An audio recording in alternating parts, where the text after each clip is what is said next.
ఐగుప్తు నుండి ఇశ్రాయేలీలు పాలు తేనెలు ప్రవహించే దేశానికి వచ్చారు. ఇది మనకు తెలుసు.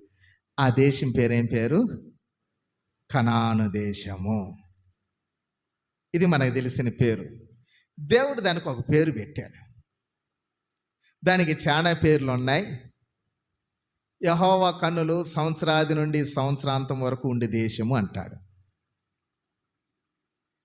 కీడు అనేది కనపడని దేశం అంటాడు. కరువు అనేది కనపడని దేశం అంటాడు. వారు తవ్వని బావులు కలిగిన దేశం అంటాడు. వారు నాటని తోటలు కలిగిన దేశం అంటాడు. ఇంకా వారు పండించని ఆహారం కలిగిన దేశం అంటాడు. ఇట్లా ఆ దేశానికి చాలా పేర్లు ఉన్నాయి. అయితే ఇప్పుడు దేవుడే ఒక పేరు పెడతా ఉన్నాడు ఇక్కడ. ఏం పేరు పెడతా ఉన్నాడంటే, చూడు ఆ మాటలోనే మనం చదువుకున్నాం. సకల దేశములకు ఆభరణము వంటిదైన దేశం అంట.